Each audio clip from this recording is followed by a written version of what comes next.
Class 8, let's start the exercises. Turn page number 89 and let's do some remaining exercises of chapter 7 and some activities also we are going to do. So let's start today's class. Okay, now here's the question based on skill. Identify the following social reformers and name the organization with which they were associated. So the first picture is of Raja Ram Mohan Roy. Second picture is of Swami Vivekanand. And the third one is Swami Dayanand Saraswati, right? So I think you can name the association with they were associated. Number one, Raja Ram Mohan Roy, Brahmo Sabha, and in bracket you will write Brahmo Samaj. Swami Vivekanand and the organization or they associated or he associated with the Ramakrishna mission. The third picture is of Swami Dayanand Saraswati, yes, and he was associated with which association? The Arya Samaj. So better you write down the Arya Samaj. First one, Raja Ram Mohan Roy, Brahmo Sabha, Brahmo Samaj, Swami Vivekanand, the Ramakrishna mission, and the third one is Swami Dayanand Saraswati, and he was associated with the Arya Samaj. Okay, now next. Activity or project. Have a class play based on the position of women in India in the 19th century based on what you have studied in this chapter. You may also add your inputs after research. So we could not have a class play on this topic, but you can do research, and you must have studied about the position of women in the 19th century and before 19th century and after 19th century of the position of women. So better make a project, or first you do the study, do the research, and write a note on the position of women in the 19th century. So in this project or in this activity, what you are going to write first, that you will write about the dark period of India. Why the period before 19th, mid of 19th century, India that time was known as dark period, and after 19th century, how the Raja Ram Mohan Roy brought a new awakening in the Indian society, and not only Raja Ram Mohan Roy, other social reformers like Swami Vivekanand, Dayanand Saraswati, Jyotiba Phule, how they worked, right? And we are going to also analyze the position of women during that period before mid of 19th century and after 19th century, right? And you are going to write about the sati system, female infanticides, and widow remarriage, and sati system, and many other social practices, evil practices before mid of 19th century, and what is the position of women in today's period, right? So this you are going to write yourself in your own words, right? Clear? Okay, now let's move to the next exercise. Okay, let's discuss B1, exercise B. Answer the following questions in detail. Number 1, explain the dark period of Indian history which brought about the Indian Renaissance. So this we have already discussed, and through the activity also we are going to research, you are going to write on this topic, so no need to do this one. Now let's move to the second question, that was what was the role of the printing press in reforming the Indian society. So printing press means printing press is a very important source of communication. right? Because that time there was no mobiles, no telephones, no other way of communications except printing press. Printing press means your magazines, newspapers, pamphlets. So, what was the role or how the printing press helped in reforming the Indian society? This was the question. So, the answer for this question is given in your page number in given in the fact file. It's page number 86. So, the press has always been a powerful medium for mass awakening. During the 19th century, the educated Indians who had studied in England or other universities realized that the press could play a great role in creating public opinion and bringing about a change in the minds of our Indian people. Soon, most of the social and religious reformers like Raja Ram Mohan Roy, Ishwar Chandra Vidyasagar, William Carey, and others spread their ideas or to educate the people by writing articles in newspapers, printing leaflets, pamphlets, and writing articles in magazines.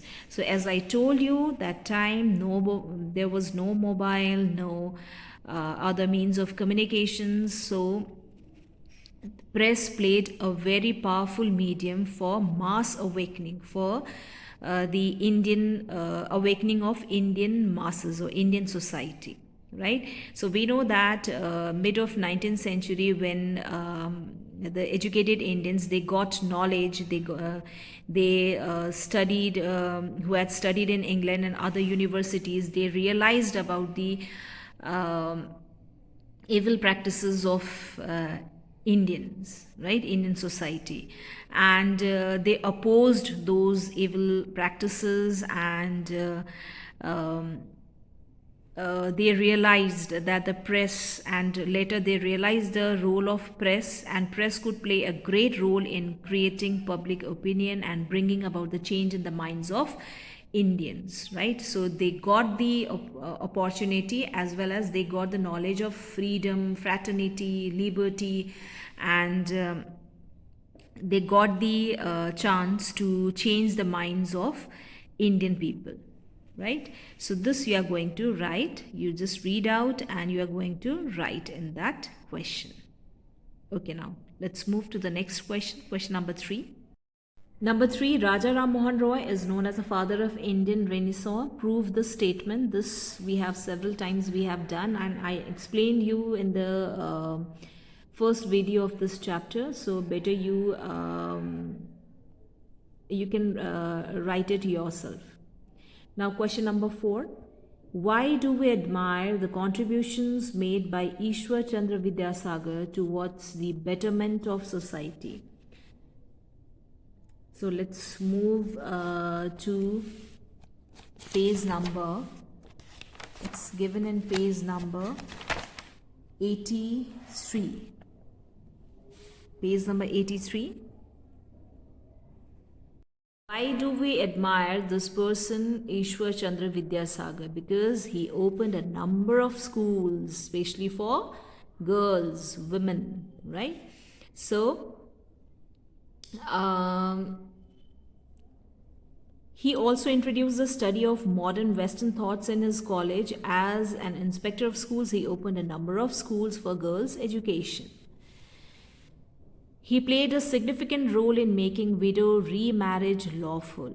He, like Raja Ram Mohan Roy, used the ancient Hindu texts to suggest that widows could remarry. So he encouraged widow remarriage. His suggestions were adopted by the British officials also. Lord Dalhousie passed the Widow Remarriage Act, by which it became legal for a widow to remarry.